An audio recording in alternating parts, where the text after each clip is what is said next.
एक बार गौतम बुद्ध अपने कुछ भिक्षुओं के साथ एक प्रवचन सभा में बैठे थे। उस सभा में बुद्ध के चाहने वालों से ज़्यादा बुद्ध के शत्रु थे।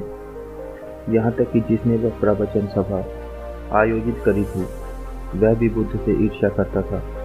सभा का आयोजन राजा के महल में हुआ था, इसलिए राज्य के सभी मुख्य लोग वहाँ उपस्थित थे। बुद्ध सभा में जाने से पहले जानते थे कि सभा में उनके विरुद्ध कोई न कोई षड्यंत्र अवश्य रचा जाएगा।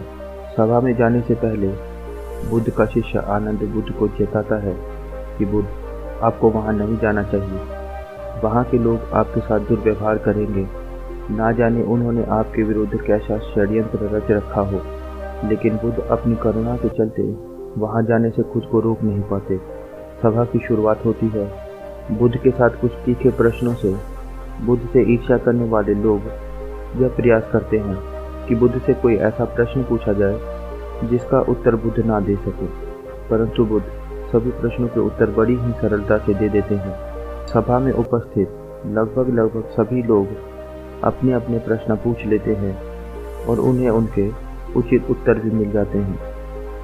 अचानक वहाँ एक स्त्री आती है और बुद्ध से कहती है कि आप ध्यान की बात करते हो, आप ज्ञान की बात करते हो, आप सत्य की बात करते हो, आप लोगों को सत्य के मार्ग पर चलाने की जिम्मेदारी लेते हो, परंतु क्या आपके भीतर तनिक भी दया नहीं है? क्या आपको मुझ अबला की कोई चिंता नहीं है जिसे आपने गर्भवती बना दिया?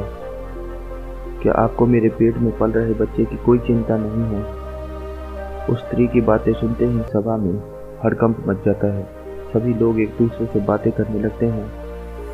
उस सभा का ही एक व्यक्ति खड़ा होता है और कहता है, अरे स्त्री के सौंदर्य के सामने तो बड़े बड़े ज्ञानियों ने घुटने टेक दिए, फिर ये बुद्ध क्या चीज़ है?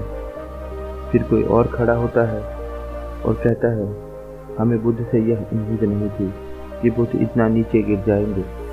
इसी तरह से सभा के बहुत सारे लोग खड़े होते हैं और बुद्ध को बुरा भला कहने लगते हैं। बिना सत्य को जाने ही कि सत्य क्या है, लोग बुद्ध को बुरा भला कहना शुरू कर देते हैं। जब सभी लोग अपने अपने मन की भड़ास निकाल लेते हैं, तब राजा कहता है, बुद्ध आप अपनी सफाई में क्या कहना चाहोगे?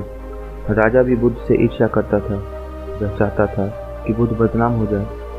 यहाँ पर एक आवश्यक बात आपको समझनी चाहिए कि इस सारी घटना का बुद्ध पर कोई असर नहीं था।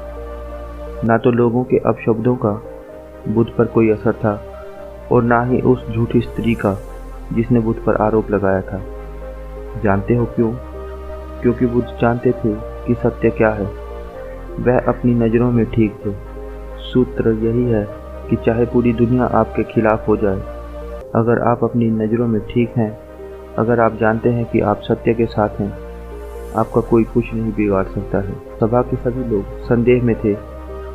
यहाँ तक कि बुद्ध के कुछ नए भिक्षु भी संदेह में पड़ गए थे, लेकिन बुद्ध जानते थे कि वह क्या है और यही आवश्यक था। इसलिए उनके चेहरे पर 1% भी बदलाव नहीं आया था। राजा बुद्ध से कहता है, बुद्ध क्या आप अपनी सफाई में कुछ कहेंगे? बुद्ध उस स्त्री से कहते हैं, पुत्री, इस पूरे ब्रह्मांड में केवल 2 ही लोग इस सत्य को जानते हैं कि तुम सत्य कह रही हो या असत्य।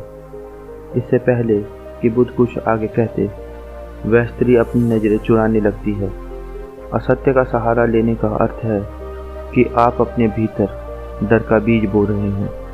अब यह बीज जैसे जैसे वृक्ष बनेगा, वैसे वैसे आपकी समस्याएं बढ़ती जाएंगी। उस सभा का ही एक व्यक्ति उस स्त्री से कहता है, तुमने बहुत बड़ी बात कही है। अगर यह बात गलत साबित हुई तो तुम जानती हो ना कि तुम्हें क्या दंड मिलेगा। उस व्यक्ति की बात सुनकर उस स्त्री के हाथ पैर कांपने लगते हैं और वह तेजी से वहां से भागने लगती है। तेजी से भागने के कारण उस स्त्री ने अपने पेट में जो गठरी बांध रखी थी वह खुलकर जमीन पर गिर पड़ती है और सत्य सबके सामने आ जाता है। उस स्त्री ने अपने पेट से गठरी इस तरह बांध रखी थी जिससे लग रहा था कि उसके पेट में बच्चा है। राजा उसी समय उस स्त्री को बंदी बनाने का आदेश देता है, परंतु बुद्ध के कहने पर उस स्त्री को क्षमा कर दिया जाता है